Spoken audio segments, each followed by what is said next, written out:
This news is funded by viewers like you. Please support our work at democracynow.org/give.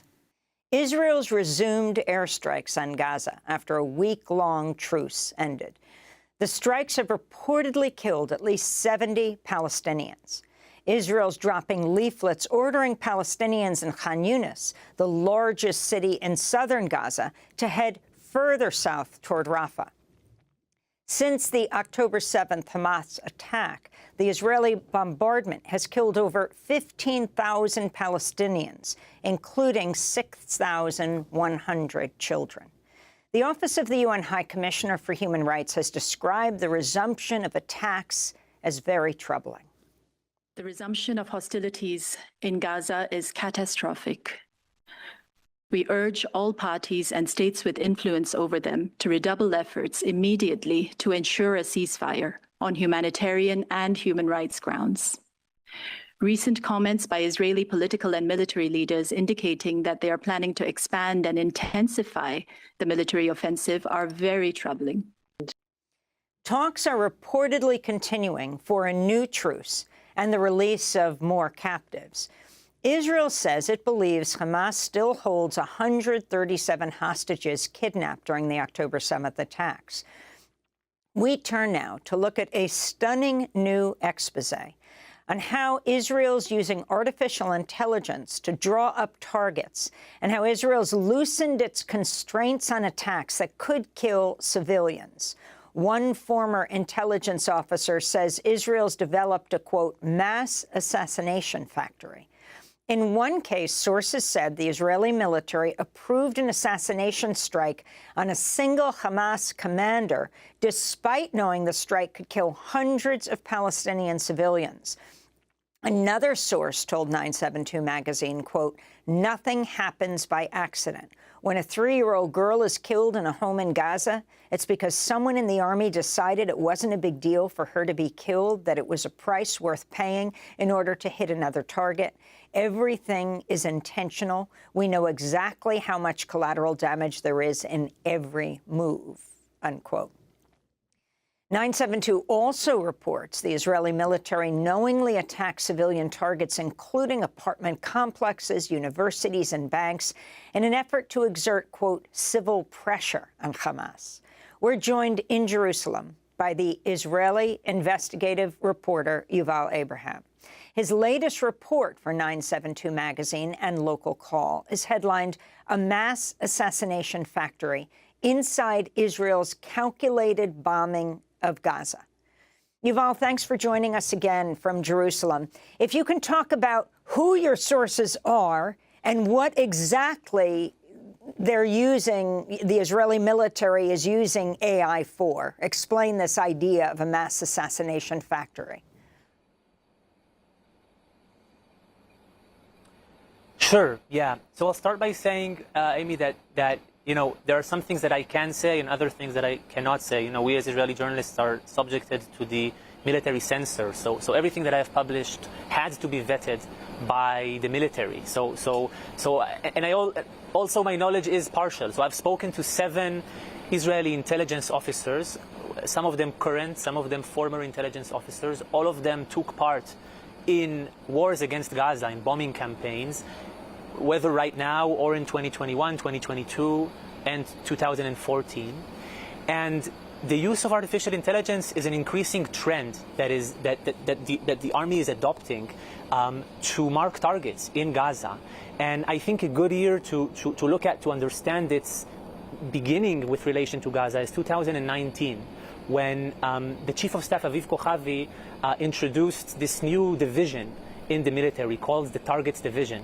And its idea was to bring together hundreds of soldiers and basically start to develop these AI algorithms and automated software to accelerate the target creation for strikes with life and death consequences in Gaza. And you know, a source that actually took part in this division center said that they were being judged not by the quality of the targets that they were producing, but by the quantity. That the idea here was that if you want to create a certain shock effect, if you are fighting against a guerrilla group like Hezbollah in Lebanon or Hamas in Gaza, this is the source saying, then, sorry, can you hear me? I hear you perfectly. Yeah, sorry, I just, somebody said something, so I thought, should I repeat something? No, Amy, go or? ahead. Keep going with what you're saying, Yuval.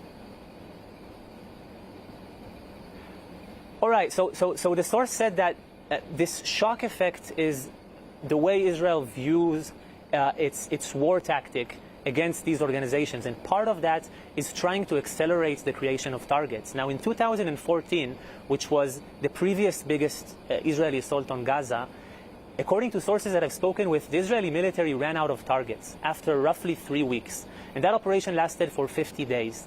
And sources have described a sense that in previous operations that the military just runs out of targets to bomb, and alongside that there is some political pressure or some need to continue the war, to create a victory image for the Israeli public, to work, to apply more pressure. And I think this increasing use of artificial intelligence, this acceleration of target creation, in part is a response to that problem, to running out of targets. And what we know now from sources is that target production using these programs, one of them is called the gospel, and according to sources, it does facilitate this mass assassination factory that I can get into in a moment. But the rate of creating the targets is now faster than the rate that Israel is able to bomb the targets.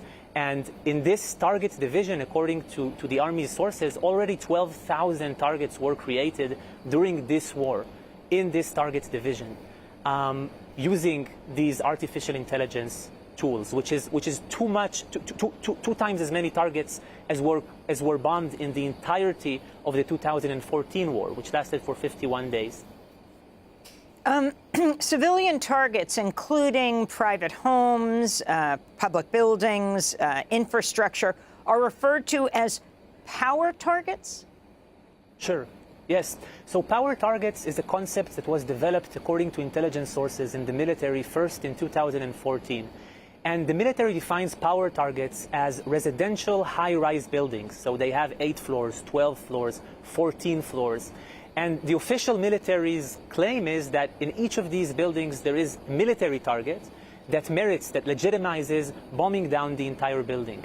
However, according to 3 sources in Israeli intelligence that I've spoken with who have a deep knowledge of this tactic, who have been involved with bombing power targets, they say that the idea of power targets is to purposely attack buildings that have all of these civilian apartments in them in order to put pressure on Palestinian civilian society in Gaza, which is then translated to pressure on Hamas, civilian pressure on Hamas. I've heard this term several times in my conversations with intelligence sources. Now, in 2021, Amy, the Israeli military bombed the El Jala building in Gaza, which it caused an international uproar because this was a building that hosted the AP, AFP, and Al Jazeera media outlets. It was 1 out of 9 high-rises that were bombed in 2021.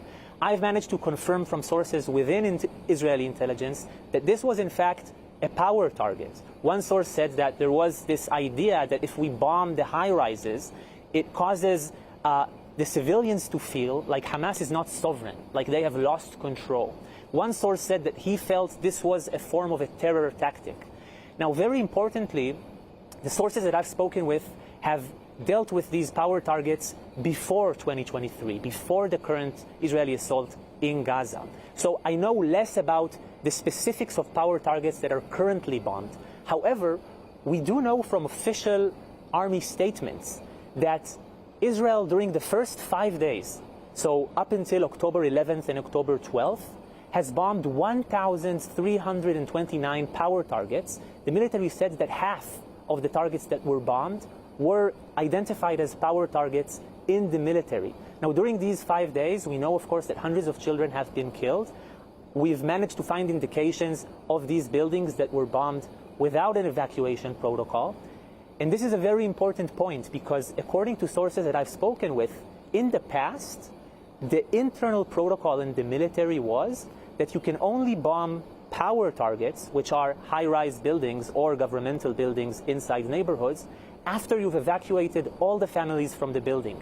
This was a principle that was in place in 2021, where they bombed 9 high-rises, 9 power targets, and no civilian Palestinians were killed because they did put in place an evacuation protocol. They call, you know, the guard in the building. It's quite horrific, and you know, there's little missiles. But at the end of the day, the goal was to put pressure on civilians by destroying their apartments, from what I've heard from sources, and not by killing them. Now, I don't know, again, I haven't spoken to sources that have bombed power targets in this operation, but there are clear indications that I am finding in Gaza. For example, the El Muhandisin Tower, which was bombed on top of all the families inside of it, or Babel Tower or El Taj Tower, that they were bombed while the families were inside. And I think, I'm assuming, since these are high-rises and since the military has said that it bombed over 1,000 power targets, that these were power targets. So this is a shift. I mean, the evidence suggests that there is a shift here of not only striking targets that are primarily intended to cause civilian shock or to put civilian pressure on Hamas, again, according to intelligence sources, but apparently in some of the cases, the evidence suggests that such targets have also led to the killing of families. I want to turn to U.S. Secretary of State Antony Blinken, speaking Thursday at a news conference in Tel Aviv. Israel has the most sophisticated, one of the most sophisticated militaries in the world. It is capable of neutralizing the threat posed by Hamas while minimizing harm to innocent men, women, and children. And it has an obligation to do so. The way Israel defends itself matters. It's imperative that Israel act in accordance with international humanitarian law and the laws of war. So, Yuval Abraham, if you can respond to what Blinken's saying, you know, at the beginning after the October 7th attack, President Biden said that the support for Israel was unconditional. They could do anything they wanted.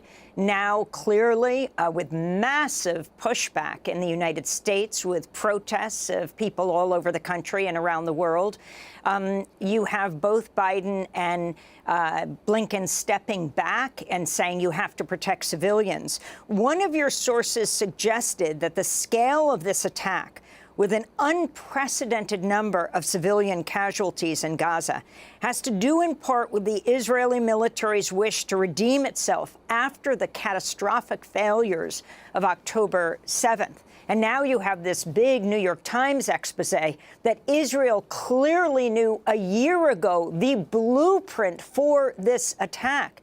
And there are other reports in Haaretz and other places that say, I think they were called the women surveillance soldiers along the Gaza border.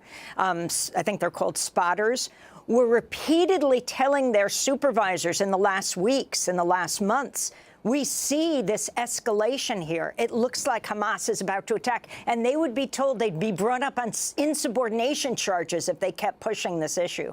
Yuval.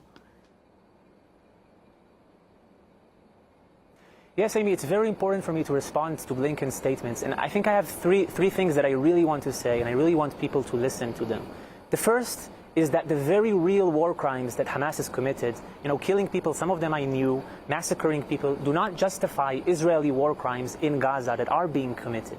That's number one. Number two, this idea that the military is doing whatever it can to keep civilians in Gaza safe, or that it is using its technology to not harm civilians in Gaza, is false. It's not true. And I know this not only from looking at the catastrophic killing of so many civilians in Gaza, but also by speaking to intelligence sources who have told me that now all of the previous restrictions that were already permissive into harming civilians have been dramatically loosened. For example, one source spoke about how you get sort of this approximation of where a target is, and it's not pinpointed. And yet soldiers will still strike it, knowingly killing families and civilians to save time in getting a more accurate pinpointing of the target. It's very important that people understand that, and this is according to 5 sources that I've spoken with in Israeli intelligence, in all of the target fires that Israel is bombing right now, the amount of civilians that are likely to be killed is written down. So again, it's not a mistake, as you've quoted in the beginning of the piece, in the beginning of the narration, Amy. When a child is killed in Gaza, it's because somebody made a decision that this killing was worth it to hit another target. And there are internal regulations that the army has created that regulate this. And so it's very clear to me that after October 7th, there is a total disregard for Palestinian civilian life, even when hitting targets that are either not distinctly military in nature.